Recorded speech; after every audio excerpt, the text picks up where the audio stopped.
Well, here it is, March 15th. These guys have been cold, moist stratifying in the fridge for 2 months. Prairie Moon Nursery is an excellent resource I use to know how long to cold, moist stratify these seeds. I'm sure they've found the optimal times for all the seeds that they sell, and they post that information on their website, provide that information on their website.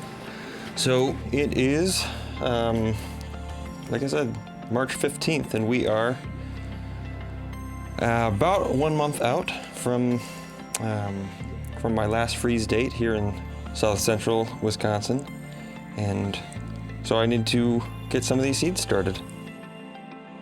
So one thing I do try and do, mainly because I'm still fairly new at this, is, especially in a case like this one, because I was able to only capture such a small amount of seed, I try and split seeds up in various planting methods.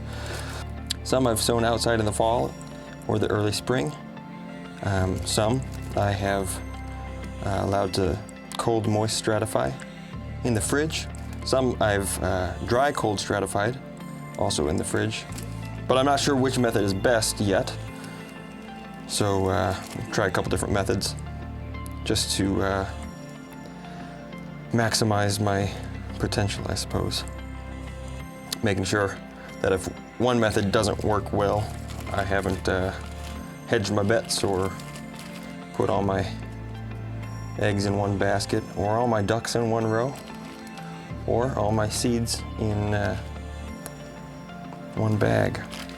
This is 1/2 builder's sand, sterile medium, and 1/2 potting mix inside biodegradable seed trays.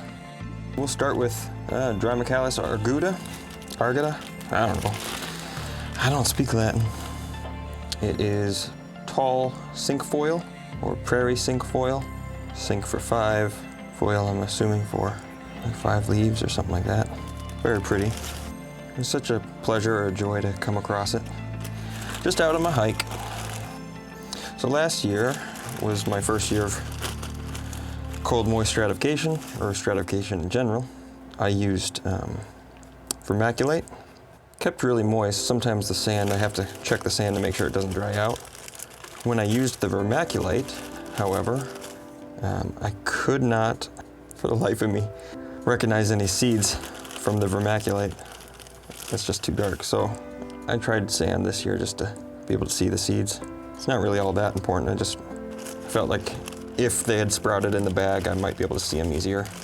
But I didn't have anything sprout in the bag. I don't know if that's a good thing or a bad thing. It's a crapshoot. I don't know if that'll work or not.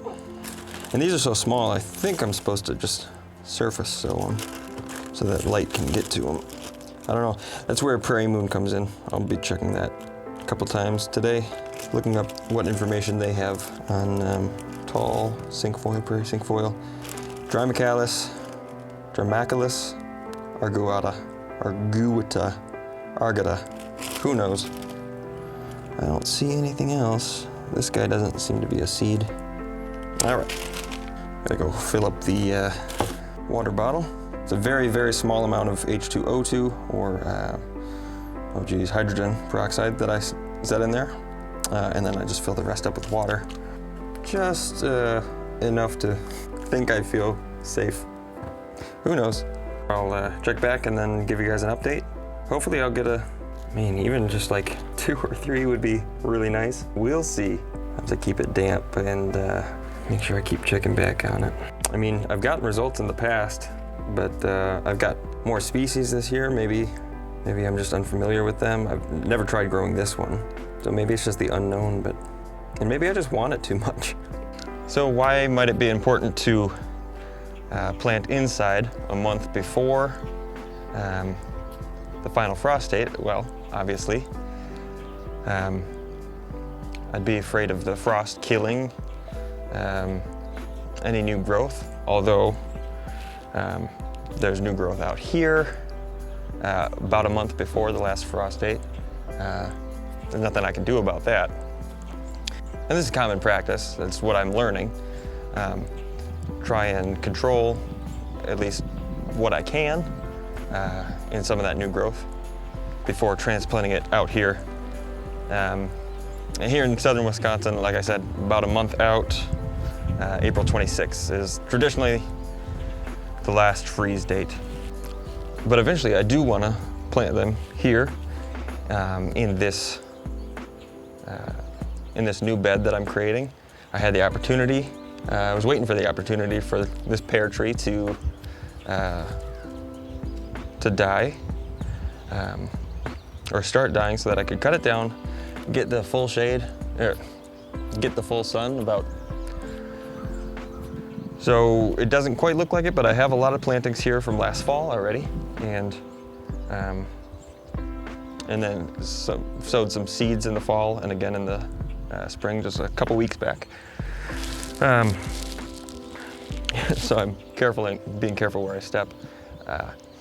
But tall cinquefoil, like I said, it's kind of rare, so I do want to control the situation before I transplant it. Anyway, that's kind of why I'm doing this channel, hoping that I can gain some more of that ethos from you guys if you have encouragement for me. Hoping that I could provide some tips and insights from my own experience and from my own research, from reputable sources, excellent sources that I trust.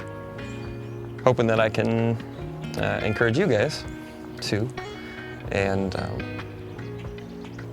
we can all just make some really beautiful gardens that show off the beauty of these native plants, this native ethos. Encourage others who are maybe not predisposed like you and I are to liking this stuff. So anyway, thanks guys for watching. Hopefully you'll see some tall cinquefoil out here in the coming months. We hope. Like I say, I'll give you updates as if they do start growing. I'll show you some of the seedlings. So, thanks guys.